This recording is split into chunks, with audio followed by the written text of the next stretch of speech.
हामी यति बेला रोल्पाको रुन्टीगढी गाउँपालिका होलेरी भन्ने ठाउँमा आएका छौँ। रोल्पाको रुन्टीगढी गाउँपालिका होलेरीको नाम कसरी रहन गएको भन्ने अध्ययन अनुसन्धान गर्दा मगर भाषामा राखिएको नाम रहेछ। मगरहरूले ऊ त्यहाँ पानी छ भनेर भन्ने गरेका रहेछन् र यसको नाम होलेरी रहन गएको किंवदन्ती छ। हामी रोल्पा जिल्लाको त्रिवेणी गाउँपालिका वार्ड नम्बर 7 टिला बजारमा आएका छौँ। त्रिवेणी गाउँवासी दाजुभाइ तथा दिदीबहिनीहरूले यो बस्तीलाई टिला बजार नाम दिनुभएको रहेछ। यो बजारलाई टिला बजार भनिने रहेछ। अब हामी यहाँदेखि लाग्नेछौँ घरतगाउँ हुँदै माडीचौर रेउगा रोल्पासम्मको यात्रा जारी छ। हाम्रो रोल्पा नगरपालिका रोल्पा लिगाङ कमरेड ज्वाला स्मृति द्वार रोल्पा नगरपालिका को धारबोट भन्ने ठाउँमा आइपुगेका छौँ। रोल्पा नगरपालिका वार्ड नम्बर 7 माडीचौरमा आइपुग्यौँ। माडीचौरको गाउँ यस्तो प्रकारको रहेको छ। हामी रोल्पा माडीचौरमा आएका छौँ। गाइज रोल्पा नगरपालिका वार्ड नम्बर 7 त्यहाँ झोलुङ्गे पुल देखिरहेको छ।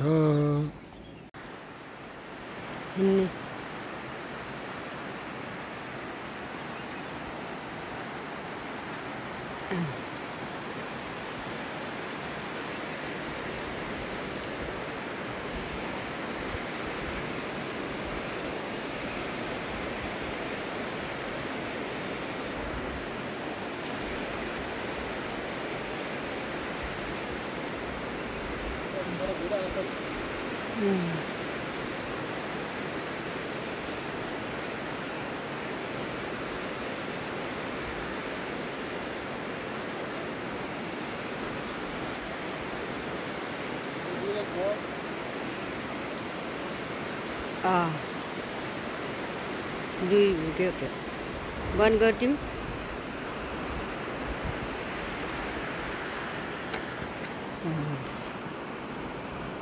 माथि हो यहाँ हेर्ने तल रोल्पा नगरपालिका 2 नम्बर वडा कार्यालय रेउगा लुम्बिनी प्रदेश नेपालमा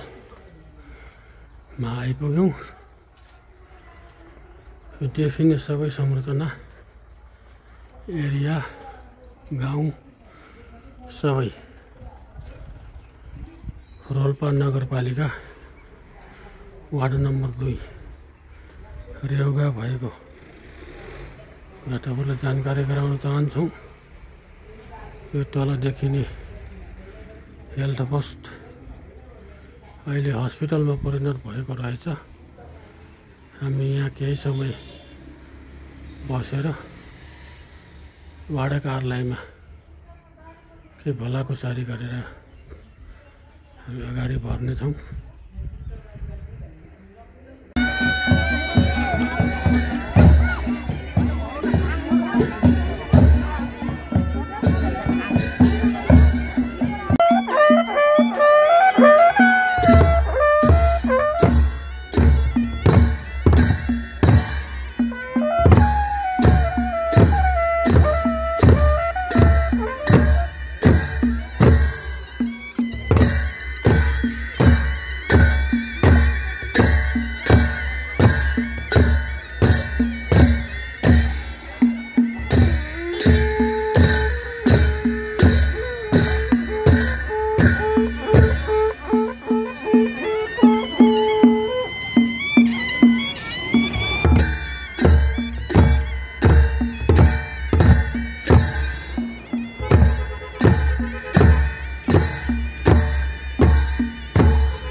रोल्पा जिल्लाको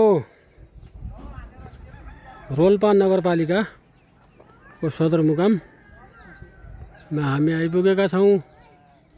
यहाँबाट देखिने सबै रोल्पा जिल्ला भएको जानकारी गराउन चाहन्छौँ। ऊ तल देखिने पुलबाट पनि किनारै किनार बाटो गएको छ। ऊ यताबाट जाने बाटो पनि गएको छ। रोल्पा जिल्लाको टुरीखेल प्रष्ट रूपमा देखिँदैछ। हामी रोल्पामा छौँ। रोल्पाबाट अब अर्को गन्तव्य सोझ्याउनेतिर हिँडिरहेका छौँ। नमस्ते सबैजनालाई नमस्ते। हामी सुलीचौर आइपुग्यौँ। सुलीचौरको बजारमा आएका छौँ।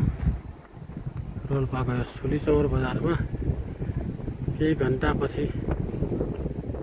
घन्टाको बसाइपछि फेरि अगाडि बढ्ने कुरा तपाईँहरूसँग जानकारी गराउन चाहन्छौँ। नमस्कार सबैजनालाई नमस्कार। हामी यो प्युठान जिल्लाको सिमाना र रोल्पा जिल्लाको सिमानामा पर्ने यो चतुर्भुज भन्ने ठाउँमा छौँ। सुनिल स्मृति गाउँपालिका रोल्पाको सुनिल स्मृति गाउँपालिकामा छौँ। र यहाँ चाहिँ ऋषि पञ्चमीको दिन भव्य मेला लाग्ने भएको हुनाले मेरो पुर्ख्यौली घर रुकुमको मैकोटबाट मेरा पिता पुर्खाहरू पनि यो मेलामा आउने गरेको इतिहास छ। र रुकुमको मैकोटबाट हामी प्युठानको स्वर्गद्वारी नगरपालिकामा बसाइ सर्यौँ। र पुर्ख्यौली घर प्युठानको स्वर्गद्वारीबाट पनि हाम्रा अग्रजहरू यो मेलामा आउने गर्नुहुन्थ्यो। र म पनि उहाँहरूको साथमा कहिलेकाहीँ आउने गरेको थिएँ। र अहिले हामी घोराई उपमहानगरपालिका 14 नम्बर वार्डमा बस्ने गर्छौँ। सम्झना स्वरूप यो भिडियो तयार गरेको छु। हवस् त, धन्यवाद, नमस्कार। रोल्पा जिल्लाको सिमाना र प्युठान जिल्लाको सिमाना स्वर्गद्वारी नगरपालिकाको भिङ्ग्री र रोल्पाको सुनिल स्मृति गाउँपालिकाको चतुर्भुज भन्ने ठाउँमा आएका छौँ। यहाँको यो चतुर्भुजको केही घन्टाको बसाइपछि हामी पुनः फेरि आफ्नो गन्तव्यतिर लम्कनेछौँ। हवस् त, धन्यवाद, नमस्कार। नमस्कार सबैजनालाई नमस्कार। हामी भिङ्ग्री बजार आइपुग्यौँ। भिङ्ग्री बजारमा छौँ हामी। बसाइपछि अब हामी यहाँबाट फेरि अगाडि बढ्नेछौँ। प्युठान जिल्लाको स्वर्गद्वारी नगरपालिका भिङ्ग्री बजार। स्वर्गद्वारी नगरपालिका भिङ्ग्री बजार आइपुग्यौँ हामी। स्वर्गद्वारी जाने बाटो लेखेको छ। स्वर्गद्वारी जाने प्रवेशद्वार यो हो। यसरी चाहिँ स्वर्गद्वारीमा स्वर्गद्वारी गइन्छ। यसरी हामी भिङ्ग्री बजारमा आएका छौँ।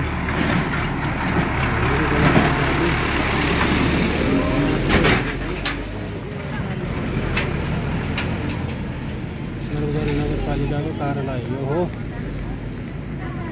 हामी स्वर्गद्वारी नगरपालिकामा आइपुगेका छौँ। चकचकेमा हामी माडी खोलाको माछा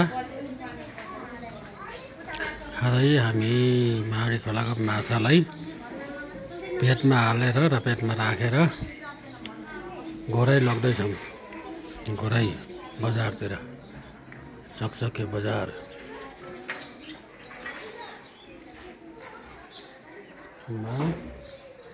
चकचके बजारमा हामी केही घन्टाको बसाइपछि हामी फेरि टाङ घोराइतिर लाग्नेछौँ।